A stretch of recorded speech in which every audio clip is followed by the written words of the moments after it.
Alors, bonjour, bienvenue. Merci d'être ici avec nous aujourd'hui. Bienvenue à cette conférence de presse des 9 principales organisations syndicales au Québec.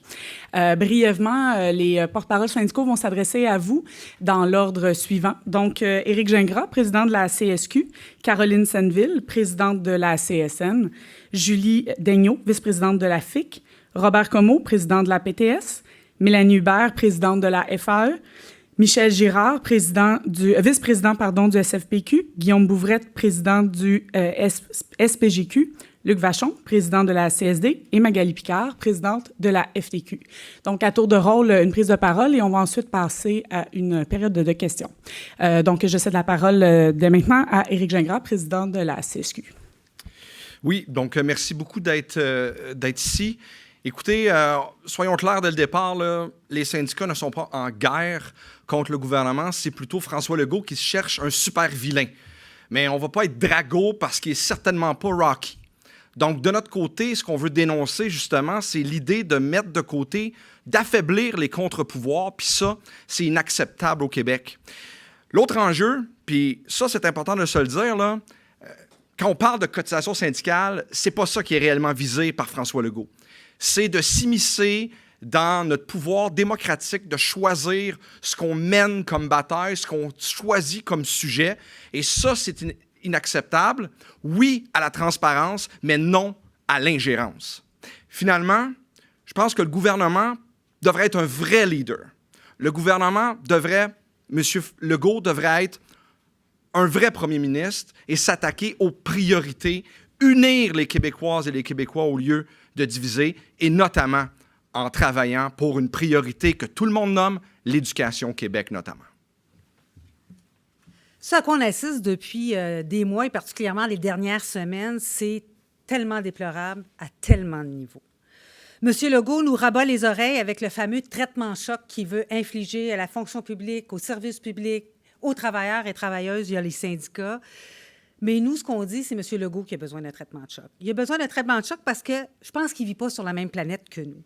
On a des toits d'école qui coulent. On a des cégeps qui doivent fermer des pavillons entiers. On a un hôpital dans lequel les écureuils et les fourmis se promènent en liberté et qu'on doit fermer jour d'orage. Le coût de la vie a tellement augmenté, je pense au logement, je pense à la nourriture, qu'on a des dizaines de milliers de personnes qui sont dans des banques alimentaires, qui n'ont pas de place où dormir. Puis le problème, selon M. Legault, c'est le 0,00 quelques % de la cotisation syndicale que je prends pour donner à Centraide. On le sait que le premier ministre n'aime pas les syndicats. Il l'a dit lui-même, il l'a avoué lui-même. C'est un secret pour personne. Mais le dernier premier ministre qui a tellement détesté les syndicats, bien, il s'appelait Maurice Duplessis. Mais heureusement pour nous, quand on regarde les intentions de vote, quand on regarde l'échéance électorale, heureusement, il y a une lumière au bout de cette grande noirceur. Les services publics, notamment le réseau de la santé, ont des besoins. Oui, beaucoup de besoins, mais clairement, aucun besoin de compression budgétaire. C'est une question de priorité et de choix politique. Dans son dernier budget, le ministre des Finances n'a prévu que 3 % pour les besoins qui sont sans cesse augmentants dans la santé, mais malheureusement, c'est de 6 %, donc du double que la santé a besoin pour pouvoir donner des soins de qualité et sécuritaires. Soyons clairs, le département des miracles en santé, ça fait longtemps qu'il est fermé. Puis les Québécoises et les Québécois ont demandé et exigent avec dignité, d'avoir des soins sécuritaires et avoir accès à ces soins. Il manque de personnel partout dans la santé. La surcharge de travail ne cesse d'augmenter. Les établissements sont vétustes, puis ceux qui sont rénovés bien, sont vides parce qu'il y a un manque de personnel.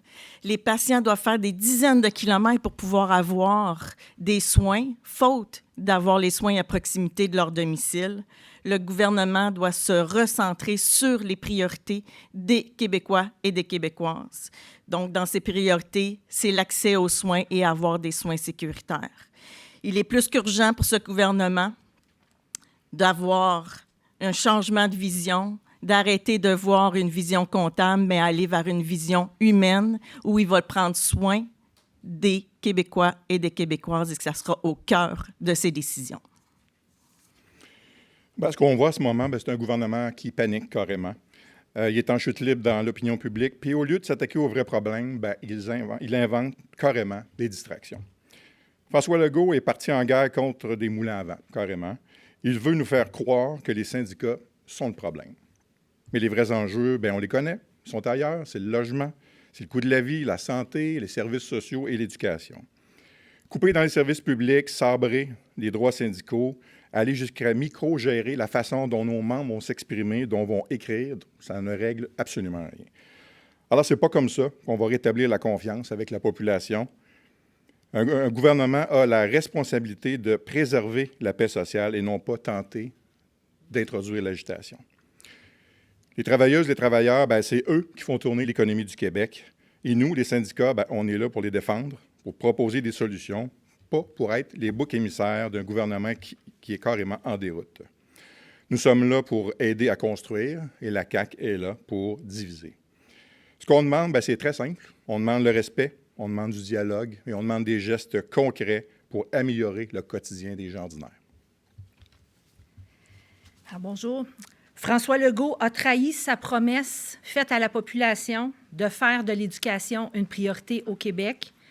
Au moment où on se parle à la FAE, les profs nous disent qu'ils vivent une des pires rentrées scolaires de leur carrière, en raison notamment des compressions. On a entendu la CAQ nous parler de décisions courageuses. Bien, rompre le dialogue social, c'est pas courageux. C'est pas du courage, c'est du saccage. Est-ce que c'est courageux aussi de vouloir gérer une province en empêchant les gens de se présenter devant les tribunaux? C'est pas du courage, c'est un déni de démocratie. À la FAE, on le sait, on est cité à peu près tous les jours dans les médias sur notre fameux recours contre la loi sur la laïcité. Rappelons une chose, on défend en ce moment des femmes, des profs qui sont visés par le recours, qui en ce moment n'ont pas accès à des postes en promotion dans un centre de service, par exemple devenir directrice d'école, devenir conseillère pédagogique. Elles ne pourront pas non plus changer de région puis être employées dans un autre centre de service scolaire. On défend le droit au travail, on s'attaque à la discrimination. C'est ça qu'on fait, c'est au cœur du travail qu'on fait dans les syndicats. Alors, en conclusion, le gouvernement parlait et était en congrès cette semaine pour dire, il était sur le thème « Prendre soin de notre monde ». Bien, prendre soin de son monde, c'est aussi prendre soin du monde qui prenne soin du monde. Merci. Bonjour tout le monde. Au syndicat de la fonction publique et parapublique du Québec, nos membres subissent de plein fouet les mesures d'austérité du gouvernement Legault. Ils tiennent les services à bout de bras. Que ce soit pour les accidents de travail, les indemnités comme victimes d'actes criminels, l'aide de dernier recours, les diverses inspections ou même l'entretien de nos routes. Les travailleuses et les travailleurs sont là pour donner des services, mais ils sont de moins en moins nombreux. Depuis 1 an, ils sont 2000 de moins à vous servir dans les ministères et organismes. L'austérité bat son plein. Ça veut dire quoi comme impact? Si je vous donne quelques exemples, 18 000 personnes en attente d'indemnisation à l'indemnité des victimes d'actes criminels, des lignes téléphoniques qui débordent, on manque des appels, des bureaux qu'on ferme en région, des procès qui avortent. On l'a vu, les juges sont sortis pour dire qu'il y avait un manque de personnel dans les palais de justice.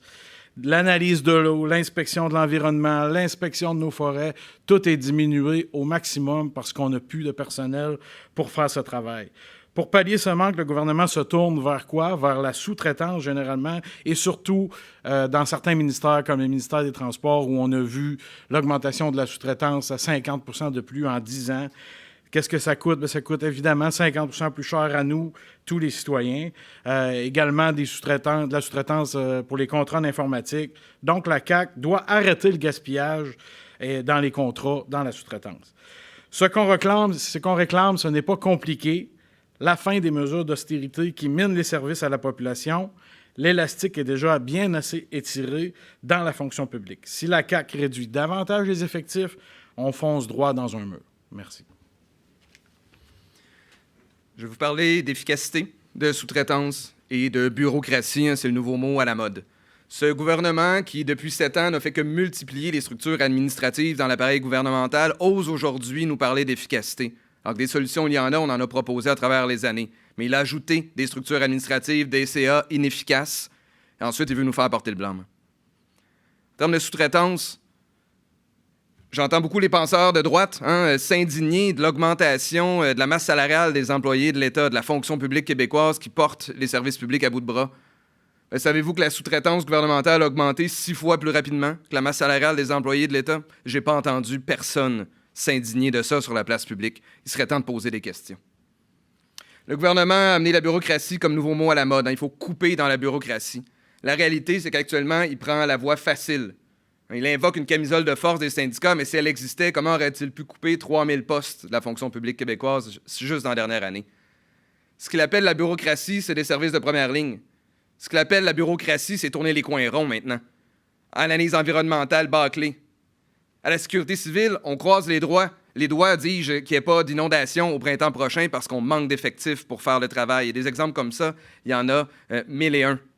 C'est un gouvernement qui coupe dans les services à la population. C'est un premier ministre qui souhaite nous faire porter aujourd'hui le poids de ses responsabilités ratées. Alors, depuis quelque temps, on assiste au dévoilement du vrai visage puis des vraies intentions de la CAQ et du premier ministre. Et la vraie intention, c'est de faire taire ceux qui ont encore une voix, d'essayer de museler ceux et celles qui sont encore en mesure de parler puis d'amener le débat dans la société, les débats sociaux. Les faire taire dans l'objectif de pouvoir imposer leur vision. Quand vous voyez tous ceux qui font l'objet d'attaques et qui sont la cible, ce sont tous ceux et celles qui ont réussi à porter la voix. Donc, comment les faire taire pour pouvoir imposer sa vision? C'est ça, l'exercice de transparence, de démocratie, d'honnêteté qu'on est supposé d'avoir comme exemple.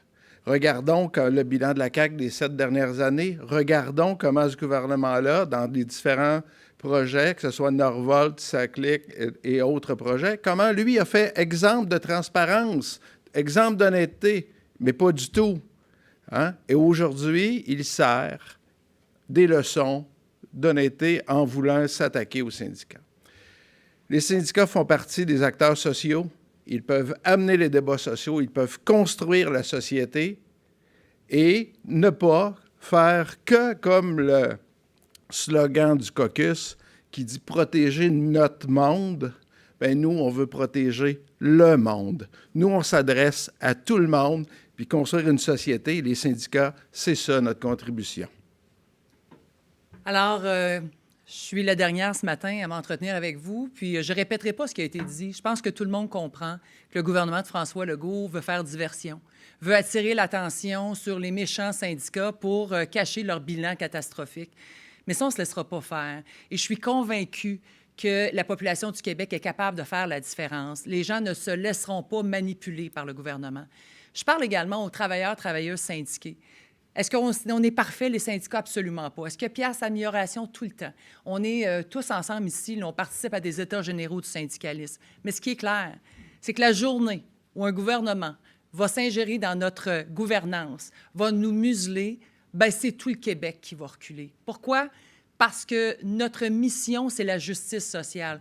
On négocie, bien sûr, des conventions collectives pour les travailleurs que l'on représente, mais on négocie le revenu social de tout le monde, du monde ordinaire, des moins bien nantis. La journée où il n'y aura plus de rapport de force au Québec, où il y aura les patrons et les travailleurs, où il y aura les gouvernements et les travailleurs, c'est 80 ans en arrière qu'on va revenir. Alors, à tous ceux et celles qui disent « Moi, les syndicats, je ne suis pas convaincu, je suis tanné, je ne comprends pas à quoi ça sert », si vous êtes syndiqué, participez à la vie syndicale. Vous allez comprendre davantage notre rôle puis notre mission. Puis je ne vous en veux pas de ne pas savoir à quoi ça sert, parce que malheureusement, on n'a pas tant de temps d'antenne que ça pour partager sur quoi on travaille jour après jour. Puis à tous les autres, bien écoutez, allez voir un peu l'histoire, d'où viennent les programmes sociaux, la pension de vieillesse, les régies des rentes du Québec, les garderies subventionnées. Allez voir le travail qui a été fait au fil des ans par les syndicats. Alors, déséquilibrer notre société, c'est un grand danger. Nous museler, c'est un danger davantage. Ne nous laissons pas manipuler par un gouvernement qui n'a plus rien à perdre et qui veut simplement diviser pour mieux régner. Merci. Alors, on va passer à la période de questions. En français d'abord, en anglais ensuite, sans problème. Quelle question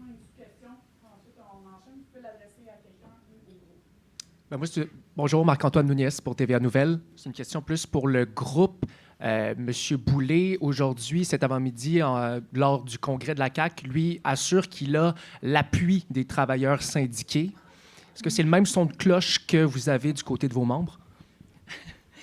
Absolument pas. Je voudrais qu'on demande au ministre Boulay, premièrement, qui a été sondé, avant de répondre à ce sondage-là. Peut-être demander aux propres employés de son ministère syndiqués qui font couler de l'information parce qu'ils sont découragés de voir ce que leur patron fait. Alors, écoutez, là, il va falloir que ça soit plus sérieux que ça. Ce qui amène, c'est des dommages qui pourraient déséquilibrer le rapport de force au Québec et d'éliminer une classe sociale à moyen terme et à court terme. Alors, avant de sortir des grandes déclarations comme celle-là, qui soient un peu plus sérieux. Combien de gens ont été sondés et qui nous arrivent avec des chiffres, puis allons voir quel groupe a été également sondé. Voilà. Il y a 1 600 000 travailleurs et travailleuses au Québec qui sont syndiqués. Alors, il leur a parlé vraiment, vraiment.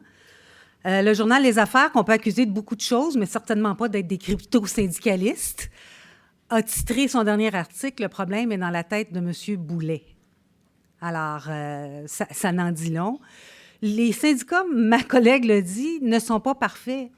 Mais en fait, on fonctionne exactement comme tous les partis politiques. Hier, il y a eu un vote qui s'est pris 152 contre 150 sur le visage découvert dans la voie publique. Ça, c'était le congrès de la CAQ. C'est pas chacun des membres de la CAQ qui ont voté. C'est des gens qui ont été élus par leur père pour dire « Regarde, tu vas y aller, toi, à Gatineau, puis tu vas parler pour nous autres. » C'est comme ça qu'on fonctionne. L'Assemblée générale d'un syndicat, 100 des membres sont convoqués. Le congrès de la CSN va avoir lieu au mois de mai, 100 de nos syndicats sont convoqués. Alors, il essaye de diviser, puis de diviser entre les syndicats et les syndiqués, mais je m'excuse. On est branché sur notre montre. Je suis assez souvent sur des lignes de piquetage. Je mange assez de hot dogs dans des activités syndicales que je peux vous dire que mes membres, je les vois, je les rencontre, ils m'écrivent sur Messenger. Et est-ce que 100 des gens que je représente sont 100 d'accord avec moi? Non, et c'est tant mieux. Ça fonctionne comme ça, une démocratie. Mais moi et tous mes camarades, que je suis très heureuse de voir avec moi ici, quand on fait des affaires, on va chercher des mandats, puis c'est la majorité de nos mandants qui nous mandatent. Une autre question pour le groupe. M. Legault s'est présenté ce week-end comme un boxeur qui est habitué d'encaisser les coups. Est-ce que vous y croyez à Rocky Legault? Oui, bien, c'est une bonne question, mais je pense que je l'ai nommé. Là. Nous, on ne sera pas drago. Et il y a une raison pour ça. Parce que c'est pas nous les super vilains. C'est pas nous les méchants. Maintenant, est-ce qu'il veut jouer cette carte-là? C'est correct. Est-ce que ça le motive? Peut-être. Mais la réalité, c'est que les collègues syndiqués font au Québec ce travail de contre-pouvoir, et ça, ils semblent pas aimer ça. Alors, qu'est-ce qui se passe? C'est des lois sous bâillon, c'est tasser la réglementation, c'est s'assurer qu'il va vite, vite, vite, parce que pendant 7 ans, il n'a pas pris les bonnes décisions. Alors, là, il veut tasser les contre-pouvoirs, tasser les critiques, et du même coup, prendre l'espèce de livre de la droite idéologique pour tasser ça en disant « on va y aller », alors que c'est pas ce que les Québécoises et les Québécois veulent. Ils ont dit non à Poilievre. Ils disent non à Donald Trump. Ils disent non à ce virage de droite-là. Eh bien, nous, ce qu'on dit, et ce que les Québécoises et les Québécois disent dans les sondages, c'est non à la coalition Avenir Québec, même sous un nouveau jour de Rocky avec sa cape. Malheureusement, là, on voit au travers. J'ai envie d'ajouter, on n'est même pas sur le même ring. On a inventé un ring. On attire l'attention sur des problèmes où il n'y en a pas. Pour un gouvernement qui a échoué. Puis les contre-pouvoirs auxquels ils s'attaquent, c'est pas seulement les syndicats, c'est aussi des institutions publiques québécoises. Je pense à la Commission de la fonction publique. On a sabré son budget d'un quart. Sa présidente, qui n'est pas syndiquée, qui n'est pas syndicale, qui est une autre fonctionnaire de carrière, a dit là, on s'attaque à notre mission propre. Ce sont les chiens de garde de l'État québécois qu'on tente de museler partout à travers ce gouvernement-là. Et ce qu'on applique, c'est une recette bien connue des gouvernements de droite à travers le monde. On diminue le financement des services publics pour ensuite affirmer que ça ne fonctionne pas et qu'on devrait tout confier au privé. Bonjour, Quentin Dufresne de la presse canadienne. Face à ces questions de groupe, face à tant de détermination de la part du gouvernement, est-ce qu'on doit s'attendre à un bras de fer jusqu'aux prochaines élections? Comment vous voyez ça là pour les prochains mois? On s'attend à autant de détermination de ce côté-ci. On est 9 ici. savez, on défend plus d'1 million de travailleurs-travailleuses au Québec et c'est pas vrai qu'on va les laisser tomber. C'est garanti. Alors, s'il faut le bras de fer, il y aura un bras de fer. C'est pas ce qu'on souhaite. Hein. Les Québécois n'aiment pas la chicane. Mais en même temps, c'est pas des gens qui vont se laisser abuser comme ça et qui vont se laisser faire. Donc, on sera au rendez-vous, c'est certain, si on doit l'être. Effectivement, et comme Magali vient de dire, on s'est rencontrés, on a discuté entre nous. Effectivement, on vit la même colère, on vit la même déception de ce gouvernement-là. Et puis, s'il faut, on va démontrer au gouvernement c'est quoi de la solidarité syndicale, parce que là, présentement, on est attaqué de toutes parts. Puis nous, on a à cœur nos services publics, puis on va se battre jusqu'au bout pour qu'ils soient respectés. Toujours en mêlée de presse ce matin, le ministre Boulay a laissé entendre que les abus et les excès de certaines organisations syndicales avaient été documentés et qu'il allait agir. Est-ce que vous avez eu vent de telle documentation d'excès? C'est difficile de ne pas se sentir visé à la FAE quand on parle des excès. Alors, tantôt, je donnais l'exemple du recours contre la loi sur la laïcité de l'État. Sur certains aspects de la loi, on défend nos membres à travers ce recours-là. La même chose, on a monté en épingle de toutes pièces des votes en assemblée à 2 heures du matin. Est-ce qu'on va voir quel pourcentage des assemblées se termine à 1 heure tout à fait décente? Jamais. Mais la plupart du temps, à 8h30, 9h, c'est fini. Oui, certaines assemblées ont pris plus de temps et on se pose des questions, nous aussi, pour améliorer nos processus. Ce que la CAQ est en train de faire, c'est prendre quelques cas. Je pense que Mme Picard est là pour la même raison. On les monte en épingle. On imagine que c'est une généralité. Mais si on veut parler de démocratie, par exemple, nos assemblées, on est devant un gouvernement qui adopte des lois sous bâillon à 4 heures du matin. Donc, en matière de démocratie, là, je vais les inviter à gérer leur fougère, puis on va gérer la nôtre. Merci. Pour compléter, j'aime bien ton commentaire, Mélanie. Alors, écoutez, on parle effectivement de situations anecdotiques. Là, on a décidé de mettre ça en lumière puis d'en faire un grand scénario pour arriver à ses fins. Chose certaine, c'est que à ce compte-là, je serais gênée, moi, si j'étais un député ou un ministre de la CAQ, de faire la morale à qui que ce soit. On regarde comment ils gèrent nos dépenses publiques. On ne reparlera pas des Kings de Los Angeles. On ne parlera pas de sa clique. On ne parlera pas de tout ce qu'ils ont fait de Nordvolt. On pourrait, la liste est longue. Ils sont drôlement mal placés pour faire la leçon à qui que ce soit. Alors, arrêtons ça, là. On n'a pas besoin de ces histoires-là. On est capable de gérer. Nos membres, là, c'est des gens intelligents. Lorsqu'ils voient que ça ne va pas bien, ils viennent dans les réunions syndicales, ils demandent des comptes. C'est eux qui choisissent qui va les représenter. Il n'y a rien de plus démocratique. Alors, à ce compte-là, on ne veut plus jouer dans ce scénario-là. On est capable de gérer nos institutions, on est capable de gérer nos syndicats, et le gouvernement n'est pas capable d'en faire autant, alors qu'il se garde une petite gêne. D'autres questions? Bien, merci beaucoup. Les représentants des organisations syndicales sont aussi disponibles pour des entrevues individuelles si vous le souhaitez. Merci. Merci d'être présent. Merci.